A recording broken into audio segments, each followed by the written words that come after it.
आइए हम परमेश्वर के वचन में देखेंगे और हम निकालेंगे लूका 19 अध्याय। लूका 19 अध्याय 17 पेज नया नियम।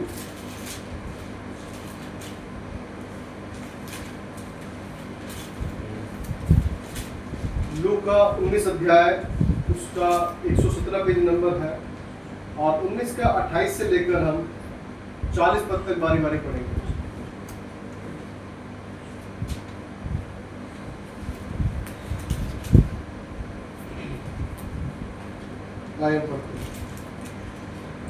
ये बातें कहकर वो यरूशलेम की ओर उनके आगे आगे चला।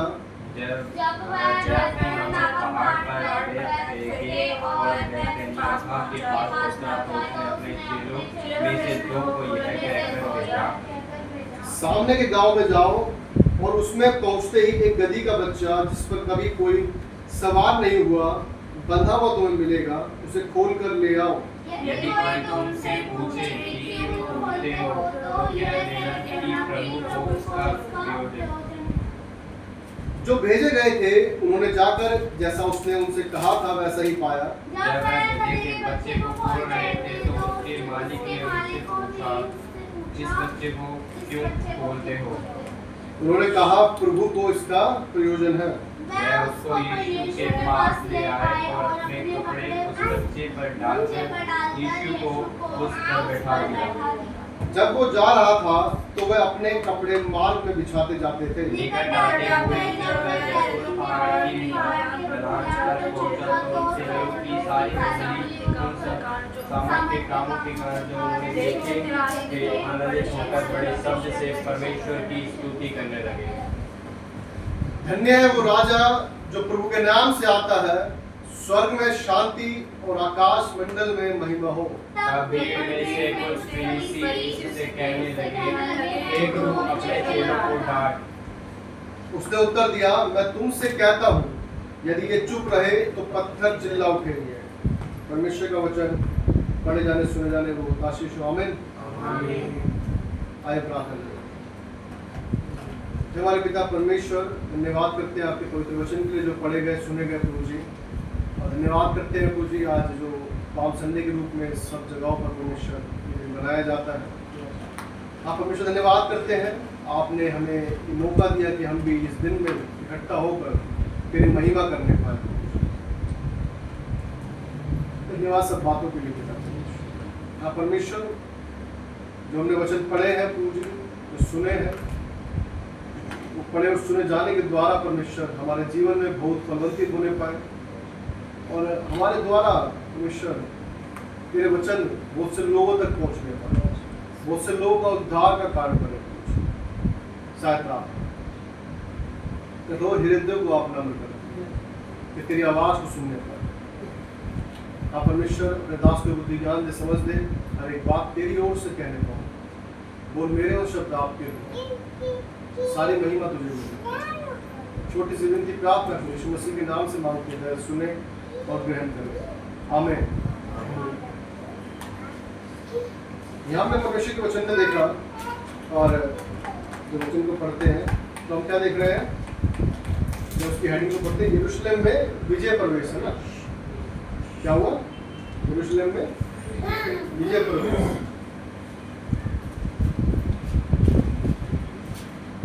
इसमें हम एक चीज देखते हैं, एक वचन को पढ़ेंगे, हम मती निकालेंगे।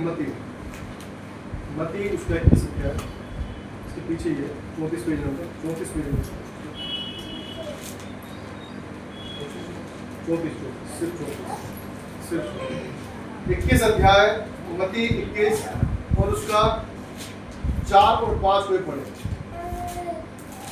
यह इसलिए हुआ कि जो वचन भविष्यद्वक्ता के द्वारा कहा गया था वह पूरा हो। सियोन की बेटी से कहो, देख तेरा राजा तेरे पास आता है, वह नम्र है और गधे पर बैठा है, वर्ण लादू के बच्चे पर। वर्ण लादू के बच्चे पर है। क्यों भाई? हम बस यहां देखते हैं जब मत्ती के अंदर हम वापस पढ़ते हैं इस बात को, तो लिखा है ये इसलिए हुआ कि जो वचन भविष्यवक्ता के द्वारा कहा गया था वो क्या हो, पूरा हो। हालेलुया। हम वचन को देखते हैं कि वो पूरा हो। जब पूरा होने के लिए लिखा है,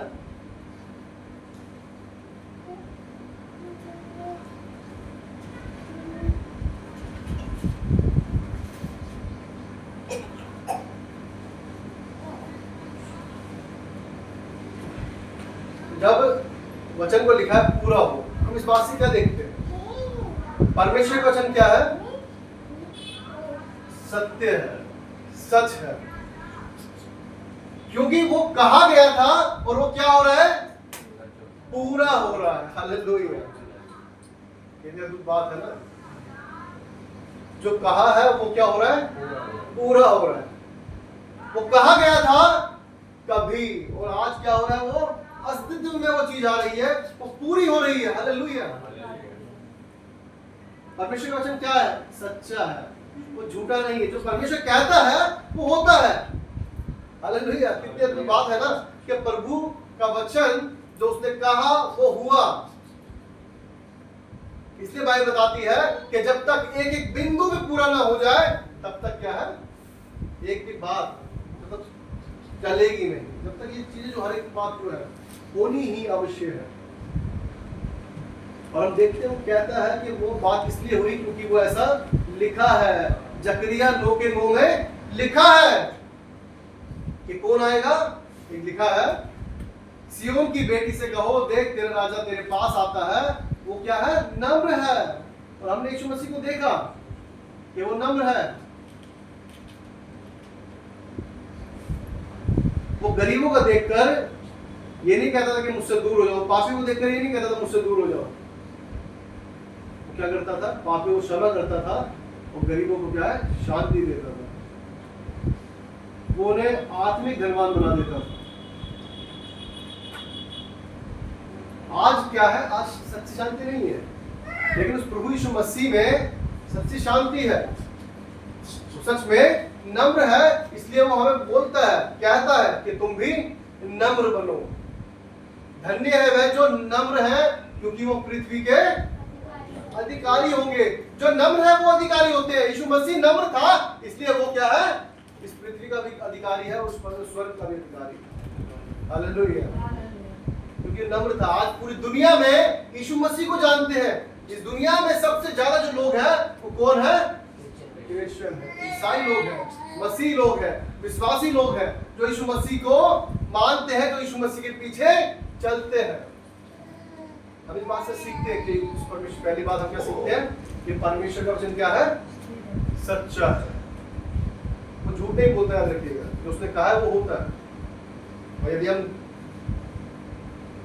नेट पे भी सर्च मारे, गूगल पे देखें, कहीं भी देखें, तो बाइबल सत्य है। वो सत्य बातों पर आधारित है। हर एक बात के अस्तित्व मिलते हैं, ऐसे ही नहीं लिखे गए। याद रखिए, ये झूठी नहीं है। याद रखिएगा, जिसने लिखा है, जिसने लिखवाया है, पवित्र आत्मा की प्रेरणा के द्वारा लिखवाया है, वो उसने वो लिखवाया जो सत्य है, झूठ नहीं लिखवाया। याद रखिए, यरूशलेम में विजय प्रवेश है परमेश्वर प्रभु यीशु मसीह की। विजय तो पहले से ही है। यीशु मसीह तो सब पे, सबके दिलों पर पहले से राज्य करता है, लेकिन ये होना जरूरी था कि ऐसा हो। इसलिए वो हुआ कि वो गधी के बच्चे पर आ रहा है और लोग अपने कपड़े बिछा रहे हैं, डालियां पेड़ों से काट काट के बिछा रहे हैं और कह रहे हैं होसाना होसाना। कितनी अद्भुत बात है कि प्रभु यीशु मसीह, हम कहेंगे कि गधे पे ही क्यों आया, ऐसा क्यों आया? गधे से कितना भी काम करवा लो ना, वो नहीं कहता। वो उसमें जितना लाते रहो वो नहीं कहता कि नहीं, वो चलता है। वो क्या है? चलता है। यीशु मसीह भी हमारे पापों को क्या है? ले गया। उसने एक के लिए नहीं आया मन में, किसी दो के लिए नहीं आया, किसी एक स्टेट के लिए, राज्य के लिए नहीं आया, एक सिर्फ शहर के लिए नहीं आया, एक राष्ट्र के लिए नहीं आया, पूरे जगत के लिए आया। किसके लिए? पूरे जगत के लिए, पूरे वर्ल्ड के लिए वो आया कि वो जो तुम्हारे पाप है वो मैं अपने ऊपर ले लूं। कितनी बात है, परमेश्वर ने अपने पुत्र को भेजा और जो उसने भविष्यवाणी हुई है उस भविष्यवाणी को पूरा किया।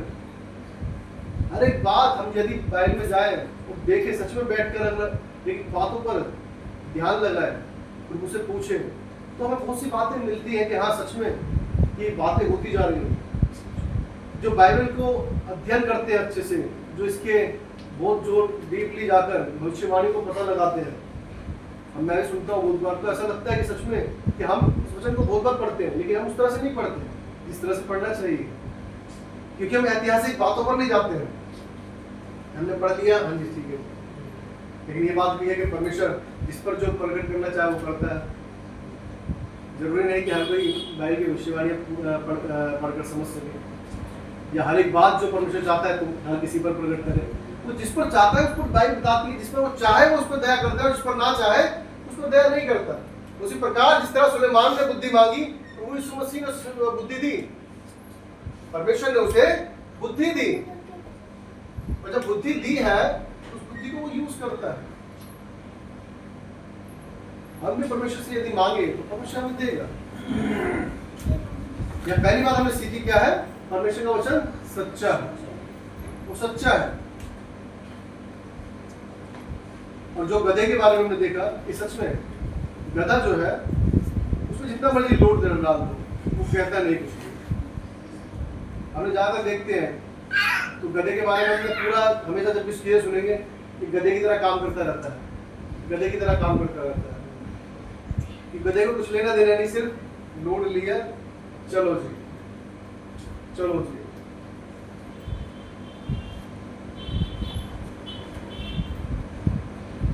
हम जब देखते हैं वापस आएंगे लूका में समझिए, हम दूसरी बात को देखते हैं। 31 पद पढ़े, 19 का 31, लूका 19 का 31। यदि कोई तुमसे पूछे कि क्यों खोलते हो, तो यह कह देना कि प्रभु को इसका प्रयोजन है। प्रभु को इसका प्रयोजन। और 33 और 34 से पढ़े। जब वह गधे के बच्चे को खोल रहे थे तो उसके मालिक ने उनसे पूछा, इस बच्चे को क्यों खोलते हो? उन्होंने कहा, प्रभु को इसका प्रयोजन है। और वो इसको यीशु के पास ले आए। हालेलुया। हम देखते हैं दूसरी बात, जब प्रभु को किसी चीज की जरूरत है, जब किसी चीज का प्रयोजन है, तो क्या होता है? प्रभु ने कहा कि जब तुम उसके पास जाओगे और ऐसा कहोगे तो क्या होगा? तुम कहोगे और उसको ये बता देना कि प्रभु ने कहा है, और वो क्या होगा? खोल देगा उसका मालिक, वो तुम्हें दे देगा, तुम्हें ले जाने देगा। कितनी अद्भुत बात नहीं है कि कहीं पे गधी का बच्चा बंधा हुआ है और यीशु मसीह कहता जा और जाकर उसको लेकर आओ। उस गधी पर कभी कोई बैठा नहीं है, कोई भी कभी बैठा नहीं है, और उसको क्या करना? खोलना, और खोलने पर कोई पूछे तो कहना प्रभु को इसका प्रयोजन है, और वो क्या करेगा? छोड़ देगा और लेकर आ जाएगा। हालेलुया। ये तो बात है कि परमेश्वर ने हमारे जीवनों में, याद रखिएगा, हम बहुत बार कहते हैं ना, मैं इस बात को सुबह भी देख रहा था इस बात को, तो मैं इस बात को इस तरह से पढ़ रहा था कि प्रभु जब कहता है कि प्रयोजन है इस बात का, और हम बहुत से लोग क्या है, किसी परेशानी में फंसे रहते हैं। किसी को किसी पढ़ाई में दिक्कत है, किसी को कॉलेज में दिक्कत है, कॉलेज में जाना है, किसी को शादी के लिए दिक्कत है, किसी को लड़का चाहिए तो किसी को लड़की चाहिए, है ना? किसी को मकान बनाने के लिए पैसा तो मिल गया है लेकिन बनाने वाले नहीं हैं। बहुत सी चीजें हैं। दवाइयाँ तो हैं, डॉक्टर तो मिल गए हैं, दवाई भी दे दी है, ये आराम नहीं कर रही है। बहुत सी चीजें हैं। लेकिन बाइबल यह बता रही है कि उसने कहा कि प्रभु को इसका प्रयोजन है। तो क्या करा, मालिक ने उसे छोड़ दिया और क्या हुआ, वो उसके लिए यूज हो गया कि ले जा। आज हमें भी उस प्रभु से मांगने की जरूरत है कि प्रभु जो आपको हमसे प्रयोजन है, जो आपकी आपको हमारी जिंदगी से चाहिए, वो हम उसको दे नहीं पाए। और जो हमारी जिंदगी में रुकावटें हैं, तो प्रभु जब करेगा तो याद रखिएगा, दुनिया की कोई ताकत उसे रोक नहीं पाएगी। वो ऑटोमेटिकली आपके लिए रिलीज कर देंगे, वो छोड़ देंगे। कितनी अच्छी बात नहीं, हम जाएंगे कहीं पे और कहें कि प्रभु मुझे ये चाहिए। अगर प्रभु की ओर से है तो क्या होगा, अगर प्रभु की ओर से है तो क्या होगा, वो आपको मिल जाएगा। हालेलुया, तो मिल जाएगा। क्यों मिल जाएगा? क्योंकि प्रभु जानता है इसकी तुम्हें जरूरत है, इसका प्रयोजन तुम्हें है। जब तुम्हारी जरूरत है और प्रभु जानता है, तो प्रभु जब उस चीज को रिलीज कर देगा, कि कह देगा कि वो ऐसा हो जा, तो क्या होगा? हम उत्पत्ति में देखते हैं परमेश्वर ने जो जो कहा वो क्या होता गया, सब कुछ होता गया, सब कुछ होता गया, सब कुछ बनता गया। जब हमें जरूरत है तो प्रभु क्या हमारे लिए नहीं कर सकता? प्रभु का प्रयोजन था। आप इस चीज से देख सकते हैं कितनी पावरफुल बात है कि उसने कहा और उन लोगों को खोलना पड़ा। कोई भी ऐसा बंदा जहां पर कितने बैठे हैं, कोई आपके घर में आए और कहे कि भाई उसको जरूरत है इस चीज की, क्या दे दोगे? मोहित या फोन दियो, जरूरत है उसको। मोहित बोला कौन है भाई, किसको फोन दे दूं मैं जानता ना कुछ, किसी को मैं कैसे फोन दे दूं? विक्की भाई के पास आए, विक्की भाई बोले क्या नाम है, अरे विक्की भाई ये चीज चाहिए मुझे। विक्की भाई बोलेंगे तो मैं किसको जानता नहीं, कभी देखा नहीं, मैं कैसे दूं? किशन भाई के पास आ गए, चलो भाई किशन भाई इतना से आप दोगे। किशन भाई बोलेंगे अरे भाई क्या हो गया, कैसे दे दूं, तुझे कभी तो आज तक देखा नहीं मैंने, कैसे दे दूं? लेकिन आप कितनी प्यारी बात है कि यीशु मसीह ने कहा जाना तो क्या होगा, सिर्फ कहना है कि प्रभु को इसका प्रयोजन है। देखिए याद रखिएगा, जब इस वचन को पढ़ते हैं, लिखा है 33 पद में, यदि कोई तुमसे पूछे कि क्यों खोलते हो, तो ये कह देना कि प्रभु को इसका प्रयोजन है। 19 का 31 पद, प्रभु को इसका प्रयोजन। याद रखिए बात को कि किसको प्रयोजन है? प्रभु को। प्रभु को इसका प्रयोजन। जब हमारे काम प्रभु के अनुसार होते हैं तो वो कार्य हमारे जीवन में होते हैं। शारीरिक इच्छा पूरी नहीं करता परमेश्वर, याद रखिएगा कि मतलब वाली शारीरिक कह रहा हूँ, जो हम क्या है अपनी गलत तरीके की इच्छा रखते हैं अपने जीवन में। हमारा खाना पीना हर एक चीज बाइबल बताती है कि हमारे लिए चाहे कुछ भी, जब जंगल के पक्षी, आकाश के पक्षी, जंगल के जानवर, पशु सब खाते हैं, जो उगाते नहीं है, जो बोते नहीं है, उनको परमेश्वर देता है कि तुम्हें नहीं देगा। अब प्रयोजन किस चीज का मांग रहे हैं? अपनी महत्वाकांक्षी का, हमें कार दे दे, बंगले दे दे, ये दे दे, वो दे दे, बहुत सारी चीजें हैं। तो वो चीजें नहीं चाहिए हमें। क्या चाहिए?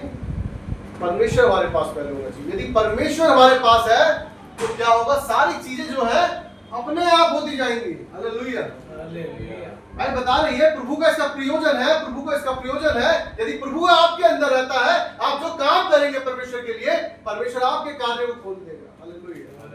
यहोशू 1 अध्याय में लिखा है, जो काम तू करेगा वो सफल होंगे जब तू उसकी आज्ञाओं को मानेगा, उसकी चितौनियों पर चलेगा, उसकी चितौनियों को मानेगा, इधर उधर नहीं ताकेगा। किसकी ओर ताकेगा? सिर्फ परमेश्वर की ओर ताकेगा। हम ताकते नहीं है ना? या प्रभु को प्रयोजन याद रखिएगा।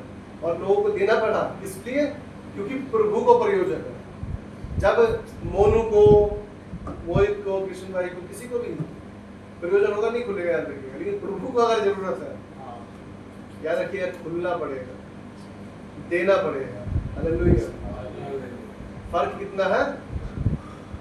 फर्क इतना नहीं है, बहुत बड़ा फर्क है। प्रभु का यदि जब आ जाता है आपके जीवन में, प्रभु आपके जीवन में यदि है तो परमेश्वर क्या है, सब कुछ कर सकता है। आइए हम देखेंगे आगे, वचन को पढ़ेंगे। लिखा है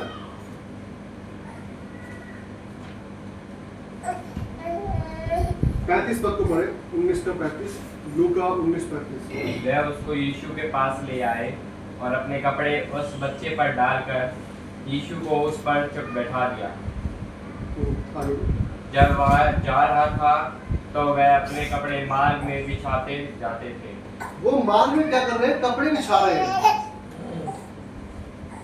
मार्ग में क्या कर रहे हैं, कपड़े बिछा रहे हैं।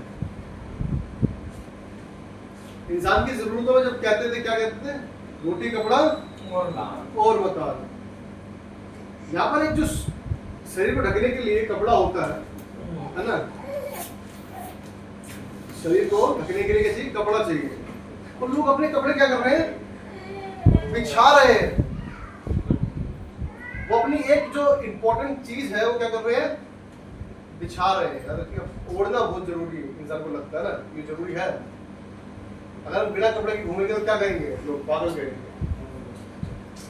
लोग कपड़े पहने बिना यदि घूमे तो पागल कहेंगे। और वो जो लोग हैं अपने कपड़ों के लिए, जो आज दुनिया में हम देखें तो हर स्त्री जो है, यदि हम मतलब जितना मैं जानता हूँ, और शायद तो बहुत सी वीडियो इस चीज पर बनती है ना, कि स्त्रियों के, लेडीजों की जो है अलमारी जो होती है बड़ी होती है। ऐसा ही होता है ना। जब हम अलमारी को देखें तो कपड़े बहुत गिर रहे होते हैं उनके, लेकिन फिर भी उनके पास क्या नहीं होते, कपड़े नहीं होते। ये बड़ी दुविधा वाली बात है कि मैंने एक बार पहने थे, 2 बार पहने थे, मैं तो 2 बार पहन चुके हैं, इधर देख चुके हैं, इधर उसने देख लिया, इधर उसने देख लिया, अब मैं कैसे पहनूं। ये बड़ी दिक्कत वाली बात है। लेकिन यहाँ जब हम देखते हैं पब्लिक को, तो उनके पास परमेश्वर से बढ़कर कुछ और नहीं दिख रहा उनको। तो क्या कर रहे हैं, अपने कपड़ों को ना मायने रखते हुए डाल रहे हैं उसके पैर। हालेलुया। ये वो चीज है कि जब हम अपने आप को परमेश्वर के सम्मुख सौंप देते हैं। हम देखते हैं उस भीड़ के अंदर जब 5000 लोग थे तो 5 रोटी 2 मछली, 5 रोटी 2 मछली। जो लोग, बच्चा क्या करके ले आया, बच्चे ने ये नहीं सोचा कि मैं अकेला खा लूंगा, मैं क्यों दूं इसको। बच्चे के हाथ में थी ना, बच्चे के पास थी वो चीज, इसलिए वो क्या करता है, देने के लिए तैयार होता है। आप फर्क देखिए इधर, जब इधर बात आते हैं किस बात पे आ रहे हैं, कि उन्होंने अपने कपड़ों को बिछा दिए, अपने आप की उस जरूरत को पैरों के नीचे फेंक दिया कि प्रभु पहले है, हम बाद में है। आप एक चीज को सोचिए, जब उस बच्चे ने 5 रोटी 2 मछली जब दी उसको, क्या करा उसने, रोटी दी, बच्चे ने दी। बच्चे को ये फर्क नहीं पता कि मैं खाऊंगा अकेला, दूसरा खा लेगा, ये खा लेगा, तीसरा खा लेगा। उसमें इसलिए यीशु मसीह कहता है बालक को मेरे पास आने दो। याद रखिएगा, जब उसने बालक की तरह उसने उस रोटियों को दे दिया, मछली को दे दिया यीशु मसीह को, तो उसने उससे 5000 लोगों को खिलाया। हालेलुया। बच्चे अपनी चीजें देते ही नहीं इतनी। बस आजकल के बच्चे करते हैं ना, पहले के बच्चे ठीक थे, आजकल के बच्चे मैंने दूध तो लिया है। लेकिन फिर भी इन बच्चों के अंदर ऐसा हम देखते हैं, बच्चों में ऐसा बैरभाव नहीं होता। अगर आज लड़ेंगे तो कल खेलेंगे, मैं कहता हूँ थोड़ी देर बाद भी खेलने लग जाएंगे। लेकिन बड़ों के अंदर एक ऐसा है, यदि तूने कुछ गलत कर दिया है तो मैं उसको आने वाले सालों तक भी याद करूंगा, नहीं भूलूंगा। क्यों? क्योंकि बड़े हैं और उसको बुद्धि उस तरह से यूज करते हैं कि मेरे साथ ऐसा किया था। बच्चे भूल जाते हैं। जब हम बात करते हैं, जब यीशु मसीह ने पूछा कि जब भीड़ पर तरस आया तो यीशु मसीह ने पूछा क्या हमारे पास खाने के लिए कुछ है क्या इनके लिए? ये मेरे पीछे पीछे बहुत दिनों से भीड़ चल रही है। तो यहूदा कहता है कि हमारे पास इतना पैसा नहीं कि हम इतना खिला सकें, और इतना पैसा है भी नहीं और ना खाने के लिए इतना। इसलिए नहीं कि वो खिलाना चाहता था, लिखा है बाइबल में, लेकिन उसे उस पैसे की चिंता थी कि पैसा खत्म ना हो जाए। देखा दोनों की सोच में, एक छोटा बच्चा जिसने अपनी रोटी मछली दे दी, लेकिन एक ने क्या करा, वो देना नहीं चाहता। वो चाहता था ये कह सकता कि प्रभु जो भी होगा कुछ खा लेंगे लोग, कोई बात नहीं, जितना है कर देते हैं।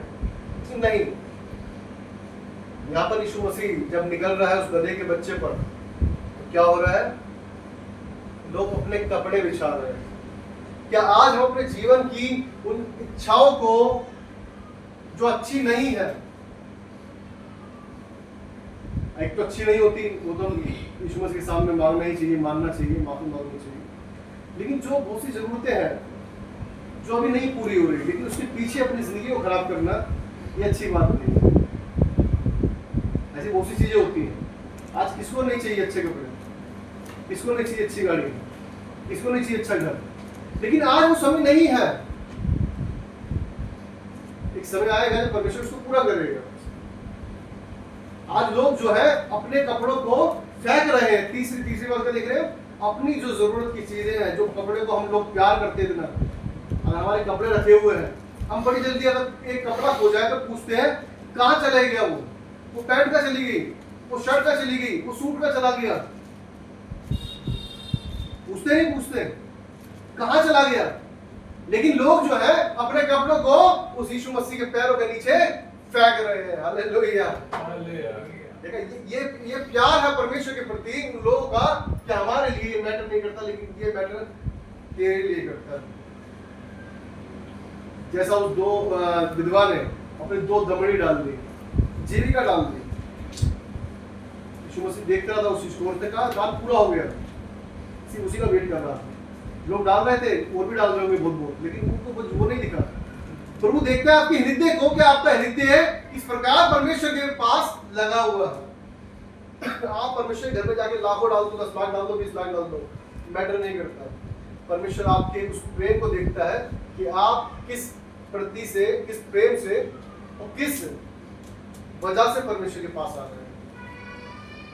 एक बंदा मांगने आता है और एक प्रेम करने आता है कि हाँ उसने मेरे पापों को माफ कर दिया। उस व्यभिचारिणी स्त्री को हम देखते हैं तो बाइबल बताती है कि यीशु मसीह ने कहा कि तू पाप फिर ना करना, और वो क्षमा की गई। उसके लिए कितना अद्भुत बात होगी कि जो मैंने तेरे पाप किए उस यीशु मसीह ने मुझे कह दिया कि तेरे पाप क्षमा हो गए। हालेलुया। इतना बड़ा बोझ जो उसके सर पर था, उस बोझ को उस प्रभु ने हटा दिया। क्या यीशु मसीह उसे लाखों देता, करोड़ों दे देता, तो क्या उसके पाप के बोझ को हट सकता, वो पाप का बोझ हट सकता था? नहीं हट सकता। सारी उम्र के लिए उसको शायद वो स्त्री अपने 5 से लाखों करोड़ों लाके दे देती, लेकिन वो माफ नहीं करता, तो क्या उसके सर से बोझ हट जाता? यदि यीशु उसे धन दे दे और क्षमा ना करे तो क्या फायदा? और अगर हम लाखों करोड़ों दे दें और अपने पापों से ना फिरें तो क्या फायदा? आज हमें जरूरत है कि किस तरह से हमें चलना चाहिए कि हम परमेश्वर के प्रति विश्वास योग्य तरह चले। आज समय वो नहीं याद रखिए कि आज जो मर्जी करा हो गया जी, चलो ठीक है जी। आजकल बड़ा बेकार समय है। आजकल तो मैं देखता हूँ, मुझे खुद डर लगने लग गया कि कैसे कैसे लोग हैं, मतलब डर वैसा डर नहीं, मुझे किसी का डर नहीं है वैसे, कि मतलब लोगों को देखते देखता है कि आगे दुनिया कैसे आने वाली है समझ में नहीं आता कभी कभी। परसों न्यूज में कोई बता रहा था, मेरे पड़ोस वाला फ्रेंड, और शायद मैंने न्यूज में देखा भी था कि एक दामाद जो है मतलब शादी के लिए लड़का देख रहे थे, लेकिन लड़का क्या है, सास को लेके भाग गया। आप सोचिए, मतलब देखने आया था बेटी को, लेकिन सास पसंद आ गई, सास को लेके भाग गया। सोचिए, हाँ जी, 9 दिन में शादी होने वाली थी। पाप देखिए कितनी खतरनाक रीति से प्रबल हो रहा है। पाप ही तो है। पति को काट कर ड्रम में डाल देना सीमेंट के साथ में, पाप ही तो है।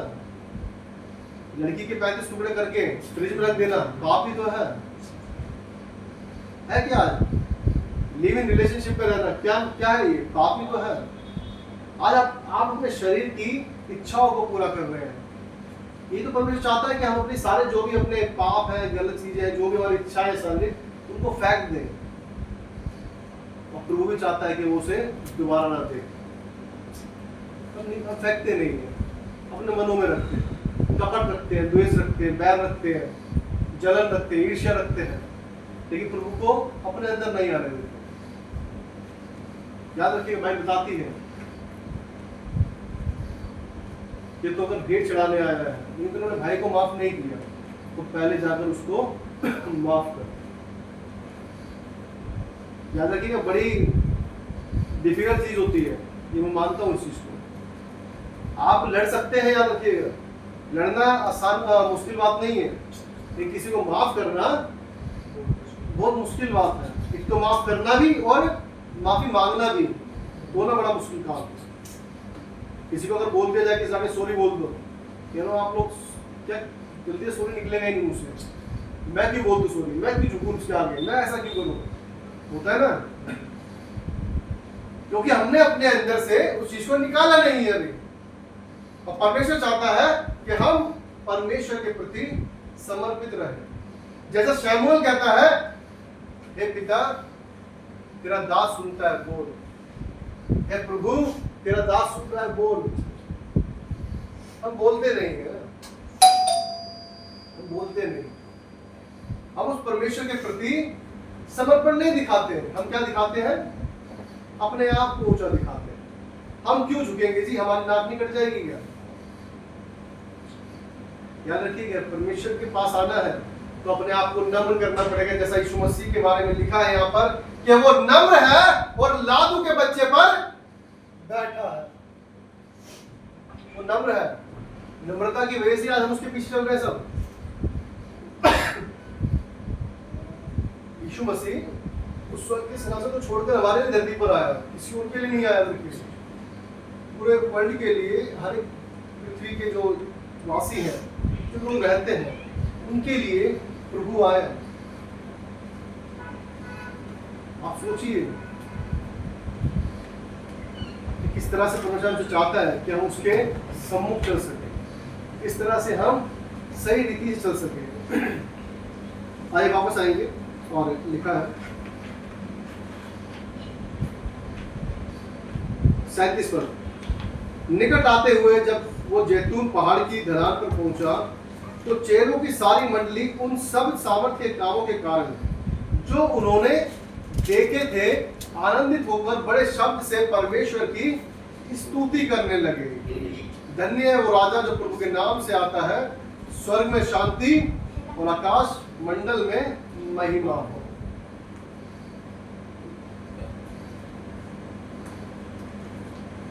सारे चेले, जो भीड़ थी, जिन्होंने सामर्थ्य काम देखे थे, वो क्या कर रही है? क्या कर रही है? अरे क्या कर रही है बताओ तो भाई। परमेश्वर की स्तुति कर रही है। क्या हम परमेश्वर की स्तुति करते हैं? हमारे साथ कोई अच्छा होता है तो हमें क्या परमेश्वर पहले याद आता है या बाद में याद आता है?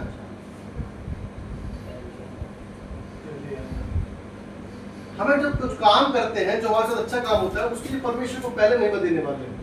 तो बाइबल बता रही है, लिखा है, उन्होंने की जो भीड़ जो आ रही है पीछे, जो चेले थे, उन्होंने क्या देखे थे?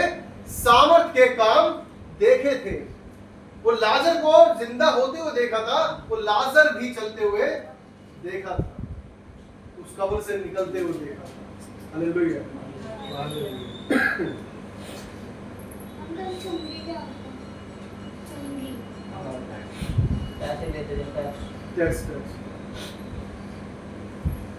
ये क्वेश्चन बाद में बीच में जो क्या है, क्या बात कर रहे हैं? क्या बात कर रहे हैं? परमेश्वर की स्तुति। परमेश्वर की स्तुति। क्या हम परमेश्वर की स्तुति करते हैं एक बात से, या सिर्फ अपने आप को हम महिमा देने वाले होते हैं? बहुत बार ऐसा होता है, देखा नहीं, कुछ काम अगर हो जाए, कोई हमने अच्छा काम कर दिया, कोई तारीफ कर दिया आके, तो क्या कहते हैं? अरे नहीं यार, थोड़ा ऐसे ही हो जाता है, अरे नहीं ऐसा भी बात नहीं है। ये नहीं ये नहीं कहेंगे कि हाँ अरे मैं कौन यार, परमेश्वर की तरफ से है, परमेश्वर ने करा है, ये नहीं बोलेंगे। लेकिन क्या करें? अरे यार शर्माएंगे पहले के भाई मैंने काम कर दिया।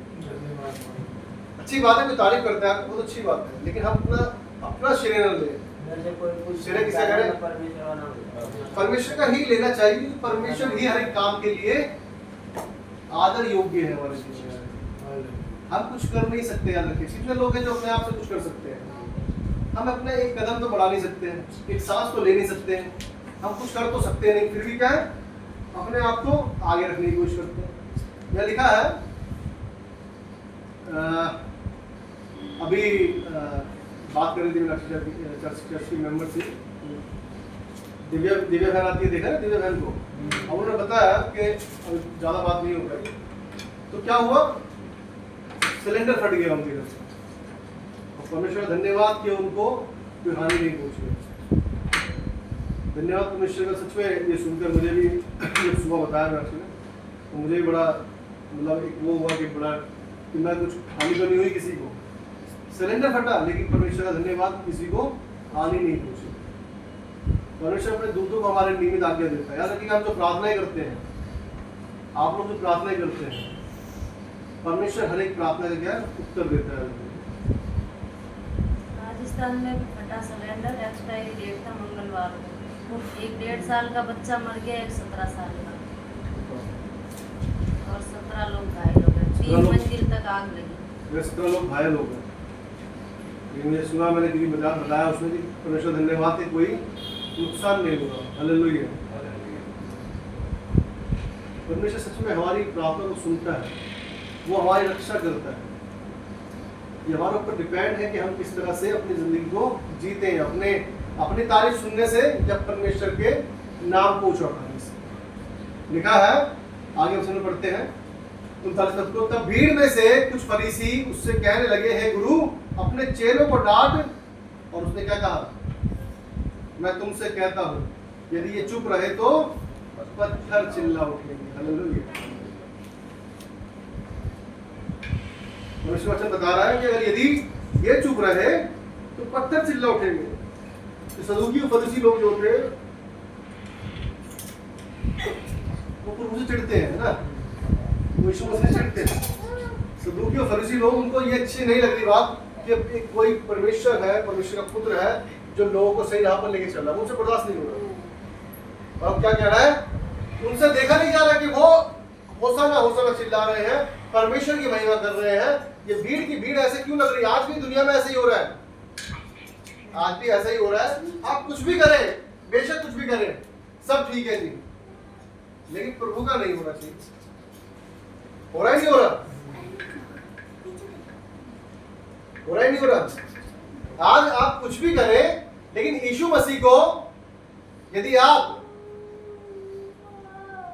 कहीं पे दिखाते हैं, कहीं पे परमेश्वर के बारे में बताते हैं, यीशु मसीह के बारे में बताते हैं, तो क्या होगा, लोग चिढ़ने लगते हैं। ये वही सदूकी फरीसी लोग, ये वही सदूकी फरीसी लोग जो परमेश्वर की महिमा को देख नहीं पाते।